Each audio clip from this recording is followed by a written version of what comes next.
Why are McLaren giving Norris preferential treatment? Who has been the most impressive rookie this year? Why did the stewards need to investigate a non-Verstappen Hamilton incident after the race?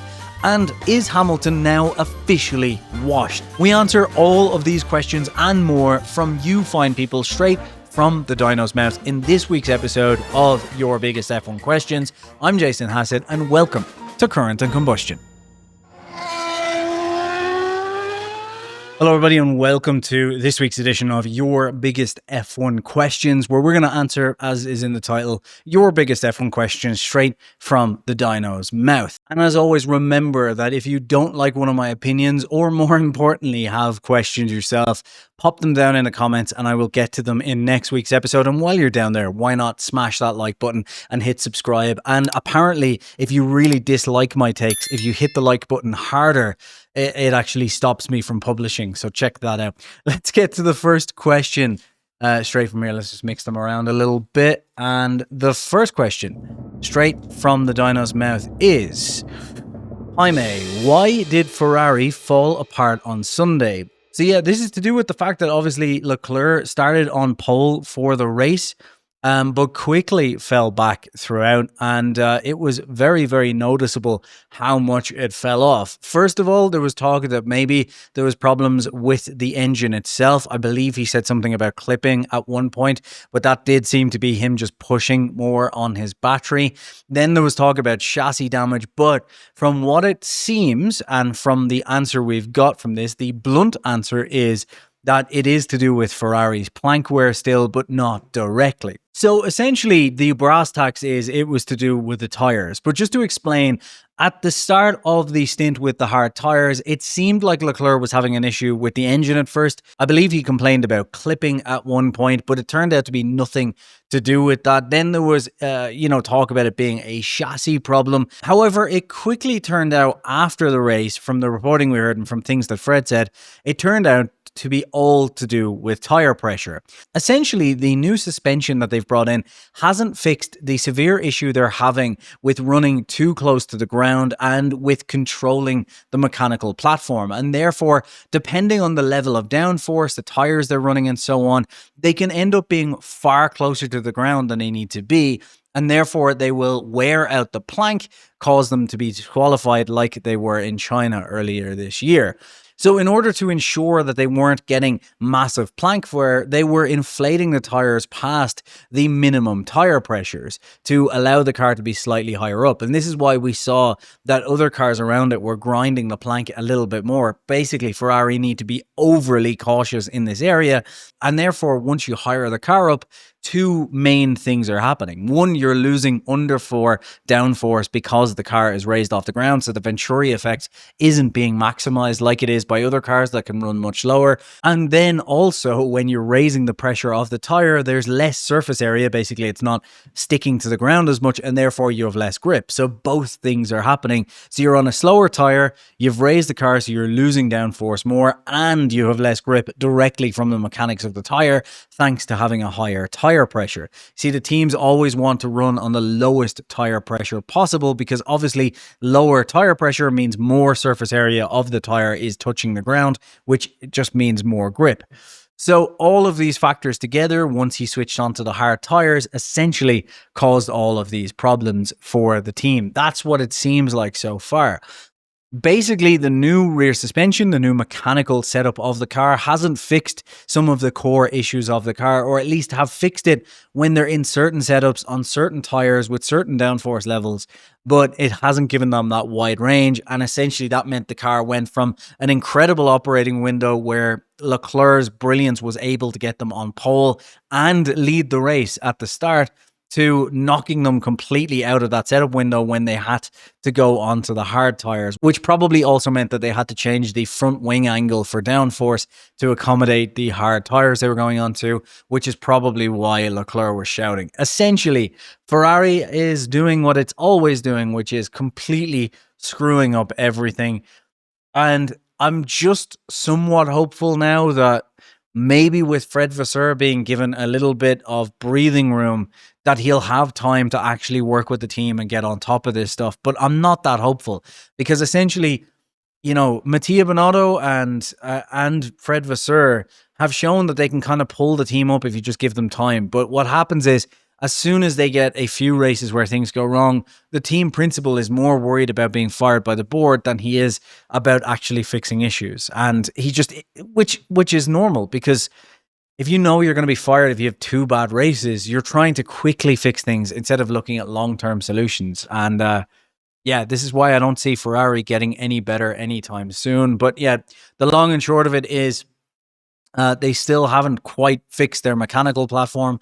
The suspension hasn't completely fixed their issues. It has fixed some issues, not all of them. And therefore, they're having to run tires at a higher tire pressure, which therefore gives them a ton of other problems and loses them downforce in all areas, Jaime. So I hope that answers that.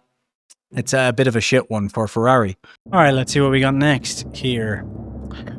Vlad asks, why should I use a VPN? And what's the best one? What an interesting question, Vlad. When you're racing around the internet at full speed, who is protecting you from hackers, trackers, and those pesky digital DRS zones? That's where my favorite VPN, NordVPN, comes in. Think about it like the security cell for your life, keeping your chassis safe and you protected, while keeping you anonymous and, importantly for Formula 1 fans, blisteringly fast. Whether you're just trying to stream races while you're abroad or watching motorsports like an odd weirdo in a field as I would, or just want to keep your data safe from shady sponsorship deals a la the 90s in F1, NordVPN locks it all down for you, keeping you safe behind your own shiny pit wall. But the paddock secret is you can get it right now for 77% off a 2-year deal, plus 4 months extra for free using my link, nordvpn.com/Hassett.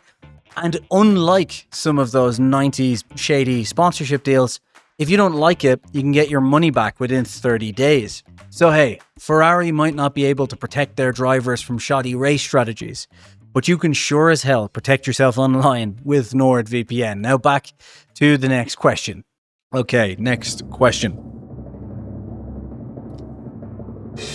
Mark says, now the season is half over, or at least we're at the halfway point. Most impressive driver so far. Yeah, this is a hard one. Look, I think most of the time for the last few seasons, you would have to say Max, but I actually don't think Max has been the most impressive driver this season. It's definitely not been Norris. He's made too many mistakes. He's been quick, but made too many mistakes. Piastri, I have to say, would be up there.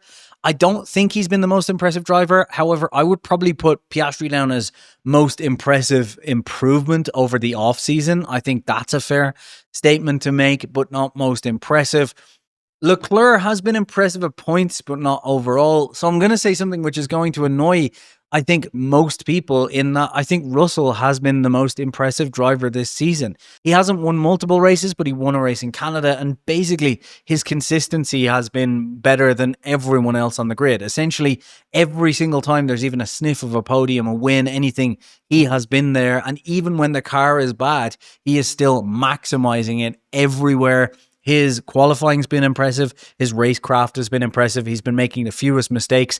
And Max himself has made some mistakes and thrown away points where he probably shouldn't have. Look, he's human at the end of the day. And while I would say that Max's peaks of where he's been able to pull that car have been higher, his consistency hasn't been as good as George, in my opinion. So if we were talking about, like, the best one-off performances here and there, Max by far. But yeah, George has just been consistently brilliant. I would say he's been the best of the season so far, which is why it would have been really unfair for him to lose his seat for next year if we're basing it on his performance at the moment. But yeah, like, for example, Max should have won in Jeddah, threw that away at the first corner, in my opinion. And, Canada, guess the Mercedes was just faster, but second fastest car there. He still, he didn't bring it home against Russell. Russell was more impressive there.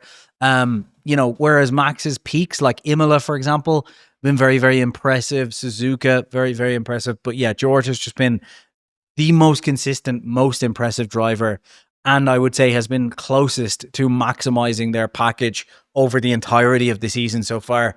I think it's George, and I would say it would be hard to argue for anyone else being the most impressive driver. Like I said, Max has had some impressive peaks, and I think for the first 7 races, it was really impressive what he was doing. But during those 7 races, he still threw away some points.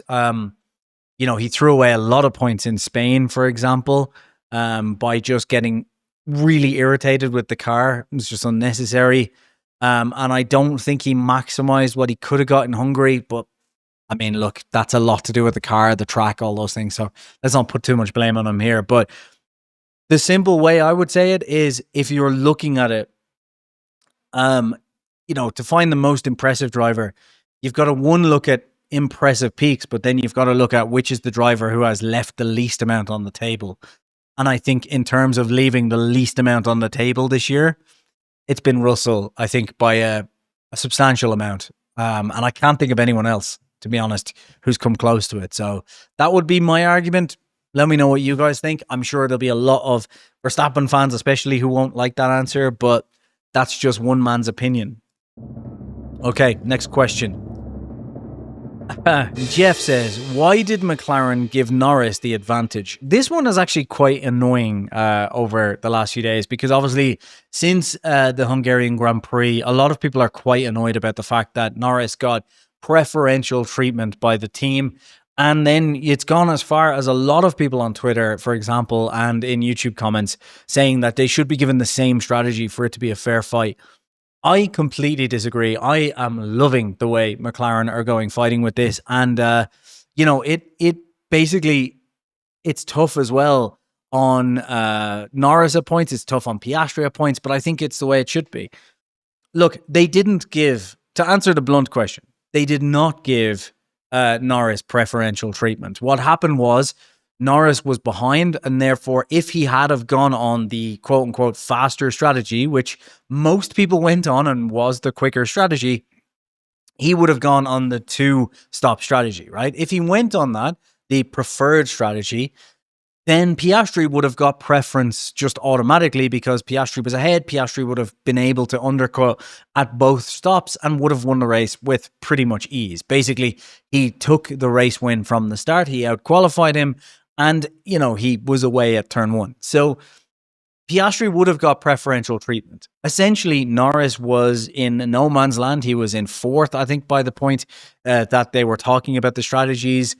He had nothing to lose by just gambling, because if he went on a 2-stop strategy, he was probably finishing 2nd. If he went on a 1-stop strategy, he was probably finishing 2nd. So the gamble was there to just basically try a 1-stop. And at that point in the race, everybody thought that the 1-stop would be slower. The proof of that, in my opinion, is the fact that Alonso really had to play that strategy to make a 1-stop work. He essentially became, a one-man chicane at the front of the pack and held everyone up for long enough to manage his tires before then booming it down the road and taking advantage of the 1-stop after 39 laps on the medium.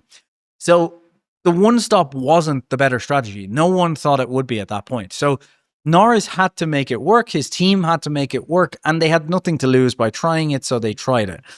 And in fairness to Norris, he had to hold off under pressure to Piastri at the end, and it wasn't a given that he'd win that race. Piastri had a faster tyre with an offset by the end of the race, and, Norris had to make no mistakes. If Norris made one mistake by running longer on that tyre, he would have lost the race, and he didn't. So credit to Norris where credit's due. We give that credit to everyone else if they were in that situation. Why not Norris? So in answer to the blunt part of the question, they didn't give Norris preferential strategy. Now, to get on to the part that has been irking me a little bit is that, look, I want to see a title fight. It may not, for some of you, be the most exciting title fight, because you may not think that Piastri and Norris are good enough to give us a title fight and all of these things. And I know Verstappen fans are just, they just hate Norris. They're not, they seem to like Piastri for now. I think that'll change. Hamilton fans, Leclerc fans, all of them hate Norris. I get it. It's fine. Whatever. I get that you don't think this is the most exciting title fight, right? But for me, what people are calling for now, simply because Norris won, I think if Piastri had won, no one would be calling for this. I'm calling it out. I just think that's the case. I genuinely do think so. But because Norris won, essentially, people are saying it's unfair. you took the win away from Piastri, all of these things, and that they should be put on the exact same strategy. And the argument is, I want them on the exact same strategy because I want to see a title fight. But I call BS on that, because if you want them on the exact same strategy, then basically what you're saying is you want it to be a qualifying and turn one fight. Because at the end of the day, if you put them on the exact same strategy, whoever's leading at turn one wins basically every time. And the reason I say that is because whoever is ahead of turn one gets preference to pit first. That's how McLaren have been playing it. That's their rules. So if you're the lead driver, you get to come in first. Essentially, they are not allowing the number two driver to undercut. They've been pretty explicit about this the entire time. And essentially, they don't want the number two driver or the driver who's second on the grid to undercut. So what'll happen is if Piastri or Norris is ahead of turn one, then they will just win the race because they will be able to undercut, which will give them a preference at most racetracks this season. And therefore, it's down to overtaking on track on the exact same tires in the exact same cars, which means the guy behind is even further at a disadvantage because not only has he been undercut, he's now also trying to overtake in dirty air without any sort of tire advantage. I think that's more boring racing because you're essentially calling the race at turn one. And here's my argument for it. I like the fact that they have essentially said to both garages, right, treat this as if you're driving for different teams. The pit wall will interfere. If it's a case of you're going to crash into each other, they are left to their own devices. It's just don't crash into each other. And therefore, the two sides of the garage are allowed to play strategy against each other. My argument as to why that's better is, if you don't do it that way, then you're making it an artificial championship, which, like I said, is just won at turn one every weekend, which is more boring than this. The simple fact is if this was Max versus Piastri, of course you're going to have strategy differences. So why do you want it to not be a strategy difference when it's the two drivers in the same team? Like if this was Max versus Piastri, and Piastri had qualified better, and Piastri was going on to the two-stop, and Max, for whatever reason, was in P4, and then he ran a one-stop, people will be praising Verstappen and Red Bull for calling out a brilliant strategy, delivering it, and bringing it home. So for me, this is nothing to do with people being annoyed about them playing different strategies. This is just people just not wanting Norris to win. In my book, I don't see it any other way. I just don't see the argument as to why it's not more exciting. I just think it's obviously more exciting if both sides of the garage can play strategies against each other. Otherwise, we just get a qualifying championship for the rest of the year. I don't know. And I saw a few people who are like, it should be whoever leads into turn one when I argued it on Twitter, which just tells me, okay, so you just wanted Piastri to win and beat Norris. Like, that's all the argument is. So if you have a different argument on it and you'd like to explain why, tell me in the comments, but I don't see one. Next question. Bobby asks, why were Aston fast again? So I talked about this last week as well, and obviously I called Aston a tractor last week, which was good timing before it became bad timing. But yeah, look, they brought the huge upgrade to Spa, and I think for all the reasons I mentioned last week, kind of carry over to why it was fast this week. Look, I think first of all, Aston were never going to be fast at Spa, and they had actually been pretty good before that point. They brought a huge upgrade to Spa itself. It was a sprint weekend, so they had no time to test setups. And I think Spa was always going to be a bad race for them because they're not really that good in the high-speed stuff and straight line speed. So it was going to be one of their weakest tracks. So I think that's probably why they brought the upgrade to that weekend. They knew it would be kind of a write-off track. So it was just basically a good competitive testing session weekend for them. So I don't think it's that surprising that they went well here, especially because all of their upgrades would have made them likely stronger in the places where they had already been strong. And I think Hungary is mostly medium speed. You know, it's a mix of low and medium speed, mostly medium speed these days with these cars. So that all plays into the hand of Aston. So I think the simple fact is their upgrades worked. And I think most people just have a very kind of recency bias view of Formula One. So they brought upgrades. They were slow at Spa. So they were like, oh, upgrades didn't work. They brought a downgrade. Like, no, they, you know, it was always going to be a slow track, and they're bringing upgrades that they need to figure out the setups of and so on. So Spa was definitely just a write-off. However, I will say one thing. I am surprised by just how fast they were this weekend. It was quite impressive. They're still not knocking on the door realistically of the top 4 teams. I know they're ahead of Red Bull and, they were ahead of one of the Mercedes and so on this weekend. And Ferrari kind of went to shit and all of that stuff. They were ahead of one of the Ferraris as well. It's a different story for later on. But yeah, I know all of that looks like they're faster than they were, but I think this is a classic case of some drivers and some teams under-delivered, which made them look better. And also Alonso massively over-delivered by that one-stop strategy and by making it work for him. So I think they do look faster than they probably are. But yeah, it seems like in terms of just upgrades, Aston Martin and now Sauber seem to be understanding the correlation between their tools and their on-track performance. And I think that's all this is. I think they're outperforming that and they've brought upgrades and they wanted to test that. And I think certain teams as well are underperforming, as I already said. I think the bigger surprise is how much Williams have fallen back. And I think the scary point for Williams now is that Aston Martin and Sauber have made an unexpected jump. They've gotten on top of their tools. It seems like Newey has been able to help Aston in terms of just at least giving them advice on to how to correlate those tools and make them work at the very least, if not maybe more inputs that have been useful. But yeah, I think the scary part for Williams is they're not bringing any more upgrades, which is the pragmatic choice. But that could relegate them to 7th maybe in the championship, 8th maybe in the championship, if Aston Martin and Sauber continue on this trajectory. And yeah, I think Aston should have a relatively good season. I don't see them bringing any big upgrades going forward. But yeah, this is, to answer the question, Bobby, this is kind of expected, if I'm honest. I think Spa was just an outlier, and I think that's probably why they brought all the upgrades there, to just give themselves a testing weekend. And I think it was somewhat to be expected. Next question. All right, what we got here? Gio says, most impressive rookie so far. Well, it's obviously Colapinto. I'm definitely not a biased fanboy. But hey, he did finally out-qualify Gasly. And by finally, I mean for the second time. Very strange, actually, that the race... I know this isn't to do with the question, Gio, sorry, but very strange that the race, over their coverage of the weekend and afterwards and in the race review and so on, we're like, oh, well, he finally out-qualified Gasly. And I'm sitting there going, I am sure he's out-qualified him before. And then I looked back and he had at Canada. And then I said it to someone, they were like, yeah, but that was because of the red flag at Canada. I'm like, hold on, that's not an excuse, because they both ran on the mediums before the red flag. Yes, one of Gasly's laps got interrupted. Yes, one of Gasly's laps got interrupted on the soft tires, but he had another run and was 4/10 off. And they had more tires if they were worried about that anyway, because it was only Q1. So he did out-qualify him and had a better weekend overall in Canada. So this finally routine was a bit strange to me. Maybe it is just a genuine mistake, but it is a bit of an odd one. Maybe they're paid by doing to kind of have these opinions. But yeah, look, Colapinto definitely hasn't been... I am a huge fan of Colapinto, but he just, he doesn't deserve the seat at the moment.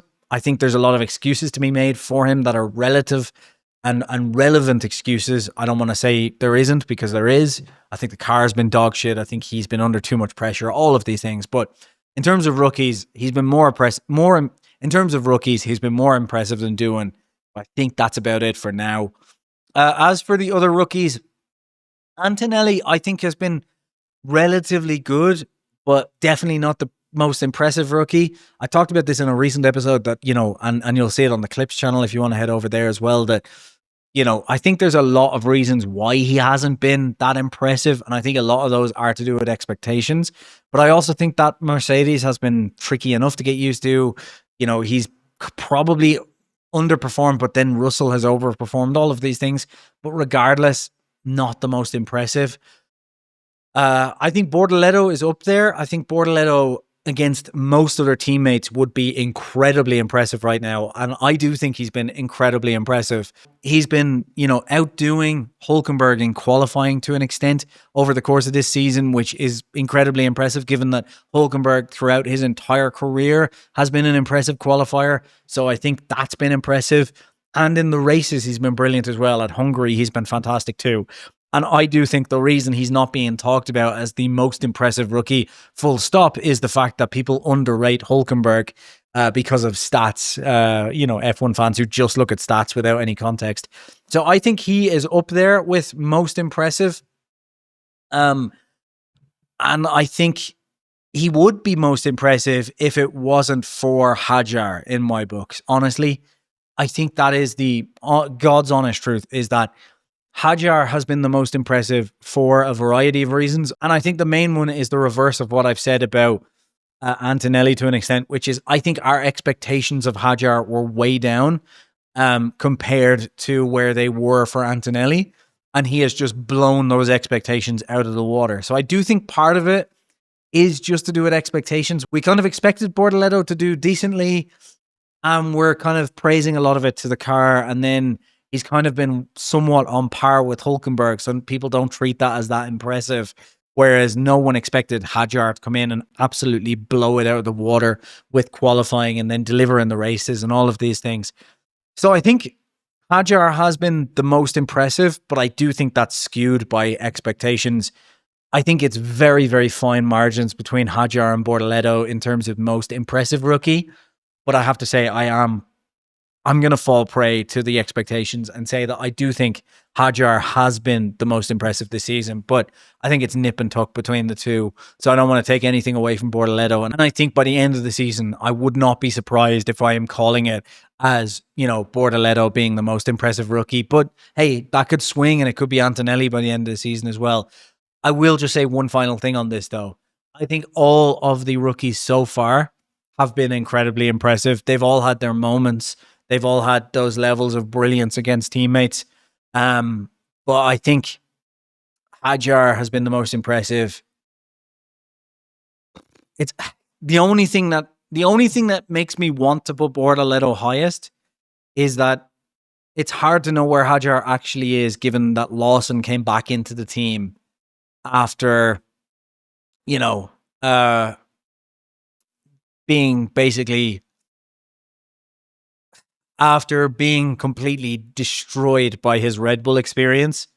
But I don't want to hold that too much against Hajar, given that he performed well against Tsunoda in the first two races as well, which tells me it's not like just a random outlier. So yeah, I'm going to say Hajar, but I think it's nip and tuck between Hajar and Bortoleto. But I would love to know what you guys think in the comments in terms of most impressive rookie. I think it's an interesting conversation. All right, next question. Let's see what we got here. Axel says, why was the Max and Hamilton incident dealt with after the race? Axel, honestly, I'm going to be blunt on this. I genuinely have no idea. And I don't think anyone other than those stewards have an idea as to why. Was it they weren't bothered? I don't know. It doesn't make any sense to me at all. Look, the only thing you could argue on that, right? Because causing a collision, it wasn't. Gaining a lasting advantage, it wasn't. So the argument was for forcing a driver. So the argument was for forcing a driver off track. You could make a real argument on that under the regulations, given that, Max basically pushed, you could make somewhat of an argument on that, given that when they hit the apex, Max's front axle was nowhere near the mirror of Hamilton. However, Max was under control. He left room, and Hamilton basically just went off track himself there. So I think, like, if Hamilton I think if the space wasn't left by Max, because Max took the apex pretty tightly, left more than enough room for Hamilton to stay on track as they both kind of completed the move, and Hamilton just turned off track by himself. So I think if Hamilton hadn't have just turned off track by himself, you could make the argument maybe that he'd been forced off track and that Max wasn't entitled to take the position given where his apex was under the guidelines, all of these things. But I mean, I looked at it from both onboards and from the offboard shots that we had, not the ones that the stewards had. And it was pretty clear cut to me. And then Hamilton didn't even come on the radio and complain or anything. So there was no complaint from his side. So that was a pretty clear cut, like, all right, let's just leave it. It didn't seem like anyone was complaining about it. And then that was backed up by the fact that after the race, when they did go to the stewards, Hamilton didn't even bother showing up. And in fact said, I just drove off track. I decided to just kind of let it go anyway. So I don't know. It was a strange one. I just I don't think there was an argument for it, and maybe honestly, maybe it was a case of just the way Hamilton reacted and just kind of flung off track and let Max by. Maybe they were so confused by that they were like, okay, there must be more to this and we need to hear from the drivers afterwards. Like maybe they just wanted to ask Hamilton, like, have you given up or what's the deal here? I don't know. But yeah, I don't get it. I don't understand it. And I really am getting annoyed by like, I think there's very, very, very few cases, given that the teams can protest if they want to, where anything should be dealt with after the race anyway. And this definitely wasn't one of them. So Axel, I don't know. Like I genuinely, I'm sorry I can't give you a better answer, but I am flummoxed by this one. I genuinely have no idea what the fuck they were thinking. It was like, okay, I don't know. Like if Hamilton had, like I said, if Hamilton had been complaining on the radio and they were like, okay, well, there must be more to this, fine. But there wasn't anything more to it and no one was complaining. So yeah, very bizarre. I don't know. It's just strange. And honestly as well, it kind of irks me and annoys me in many ways as well, because it just gives more fodder to the idea that, oh, well, the stewards just back up British bias. You know, they're just British biased and they back that up. And I think this is just pure out and out incompetence. Like this is not bias. It's just incompetence. And I just don't get it, but it helps feed that fucking stupid narrative. So yeah, I don't know. Stupidity, FIA. It does back up my opinion that the FIA is too incompetent to be biased, that I've been saying for years, but I'm sorry, I don't know. I genuinely don't know. Okay, next question. Connor says, who do you think is winning the title at this stage of the year? Well, look, credit where credit's due. I have to say, I know people complain about the strategy offset and so on, and you know, there's a question about that. So, but you know, Norris delivered a solid race here. Obviously the strategy helped him, but hey, you get to gamble when you're in that position when you're at the back. And if it was anyone else in any other team, they would get to gamble as well. And he had to fend off a much faster, you know, offset tire Piastri. And Piastri is not an easy guy to hold off. So credit where credit's due to Norris. You know, I think he did inherit the win in Britain, but you could just as much swing that the other way and say, look, Piastri was at fault there. I don't think so. I've already answered a question about that weeks back as well. I think the FIA were somewhat at fault with the way they handled that too. But the point is, it's not like Piastri has just run away with this. So fair play to Norris. However, I do think it'll be close. And I think people underestimate Norris to a massive extent. I think he's a very, very good racing driver. He's definitely got the pace of the top tier. He just has this kind of mentality where the pressure gets to him more than I think some of the other top tier drivers. But with all that said, I do think Piastri has the edge now, because I think last year Piastri pace-wise had a lot to be desired. He's made a huge step this season. And I think that Piastri is just the better driver overall. I don't think it's by much, but I do think he's the better driver overall. So I would say if we're just playing it out on merit, who do I think is going to win? I would put money on Piastri if I had to. Because I think just when it comes to the fine margins, Piastri has this. Because Piastri is better at overtaking. You know, he seems to be better at starts in terms of knowing where to place his car. Like, Norris got a better start here, but just boxed himself in, which I think was silly. Piastri doesn't seem to make those mistakes. Piastri doesn't get flummoxed under pressure. And I think as we get closer and closer to the end, those kind of intangibles will play out for Piastri. So I think he will win. However, I will say that Formula One isn't always fair. It's not. It's just not always fair, you know? So I think that Norris is in a position where I do think Norris will hold out to where he will be close enough over the rest of the season, where all it takes is one piece of bad luck of a mechanical DNF or Piastri going for one of his famous aggressive moves for the win. And, you know, him and Max or him and Leclerc or him and George collide and Norris picks up 25 points because Norris is in third or fourth after having a bad qualifying session or something. This is F1. It's not always fair. The best man doesn't always win. You know, this is an engineering championship. This is a car championship before it's a driver's championship. So to answer the question, who do I think will win? I think if we're just playing the odds, just playing the merits, I think it's Piastri, because I think while both of them, like I said, are relatively similar on pace, Piastri has those intangibles in his favor. So I do think it'll be Piastri. However, I don't think this is Piastri's going to walk it, because I do think that Norris is far better than people give him credit for. And I think Norris will stay within kind of 20 points of Piastri for the rest of the season. And that means it only takes one bad race, one DNF, anything to swing that back in Norris's favor. And you could get simply a situation where, you know, you go into Abu Dhabi, you think it's all done. Norris is in third, like I said, and Piastri wants the win and goes for a lunge because Piastri is aggressive and an instinctive driver and a brilliant driver when it comes to race wins. And, you know, he could just go for it and it could come out the bad way, or his engine could go bang at the end. You just don't know. So, yeah, but if I had to pick someone, just gun to my head, I think it's Piastri, personally. Who do you guys think? Because I would imagine very few people are saying Norris, and I think Norris could win, but I would imagine very few. So let me know who you guys think.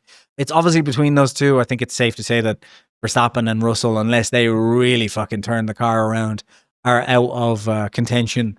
But yeah, let me know what you guys think. Okay, next question. Ibrahim says, what the fuck is happening with Hamilton? Yeah. I mean, look, the excuses are just up at this stage for me. And I think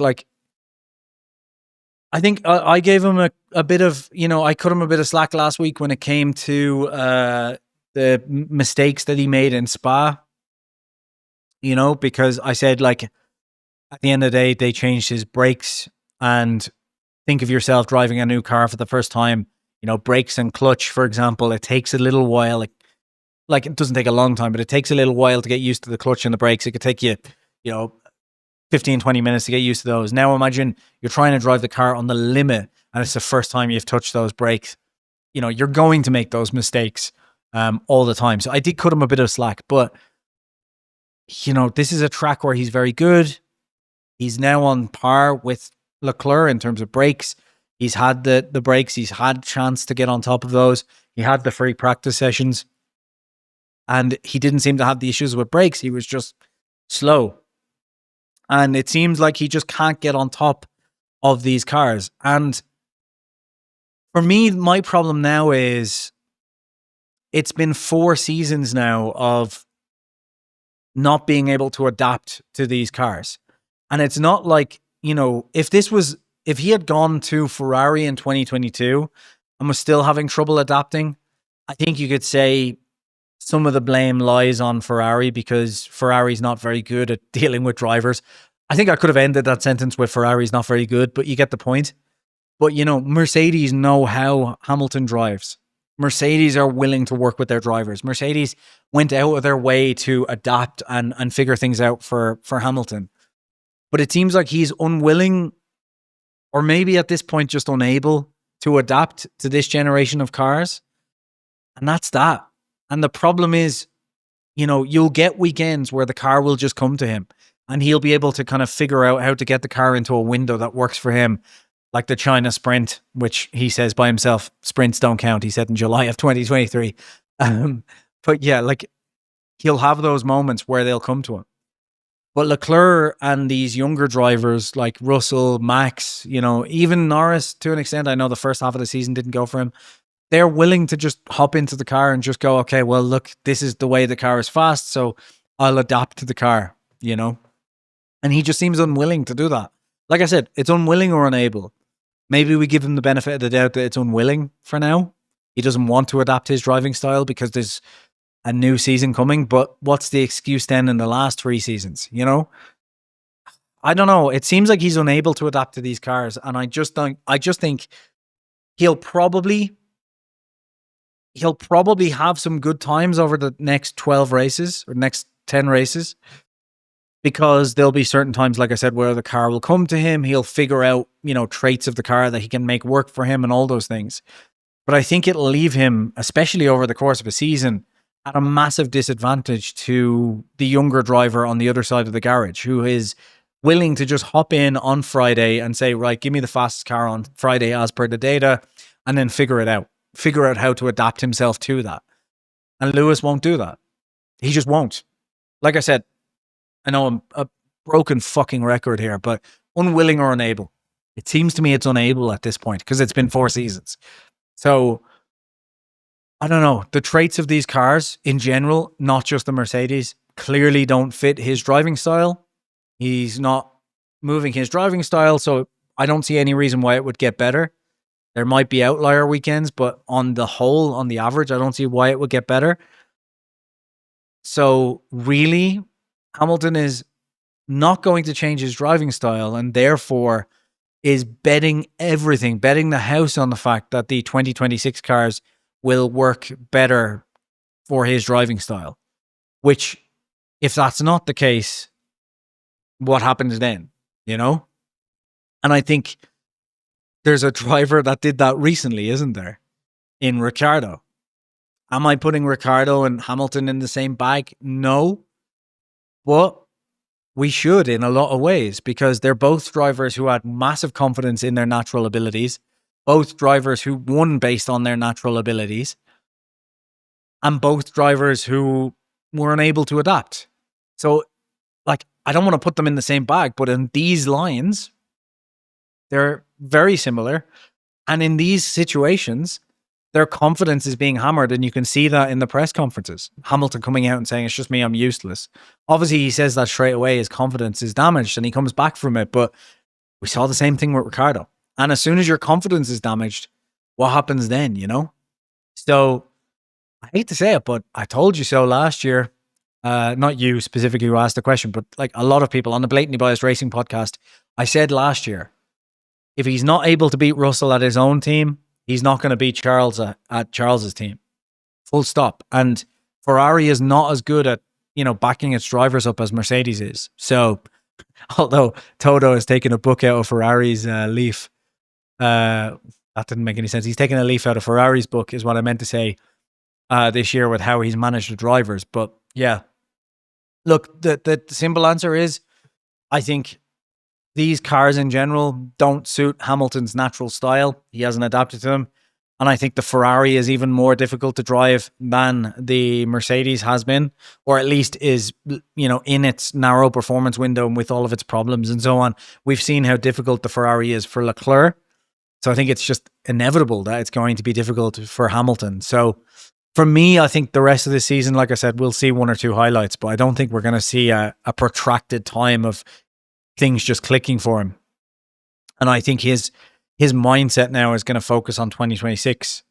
And I think that's a mistake. I think he should be using the rest of this season to figure out how to adapt his driving style to whatever is thrown at him, because there is no guarantee that the 2026 car will be any better for him. Still using Venturi to an extent, to a lesser extent, but still using Venturi. There's tons more variables that might work against him. So, yeah, Hamilton fans, I wouldn't get my hopes up for 2026, because it would be like me flipping a coin. It might work out. It might not. Who knows? So, yeah. There are no more questions in the dyno's mouth. So, I guess that's that. Well, we've just got through another long episode of your biggest F1 questions, and I know some of you prefer not to watch the long episodes, and that's why I've done you a favor and set up a brand new clips channel where you can see all of these questions over the course of the next week, split into clips, so you can just pick and choose what you want to watch. And if you can, head over to that channel, hit subscribe, and maybe like a couple of videos. And the reason I ask you to do that is because by doing that, it means I can get to 1,000 subscribers and earn some of that classic F1 cash by being a silly pundit with a camera. You know those people that you absolutely hate? Yeah, I'm one of those. So thank you for checking out that channel. Thank you for watching this video, and I'll see you next week, guys.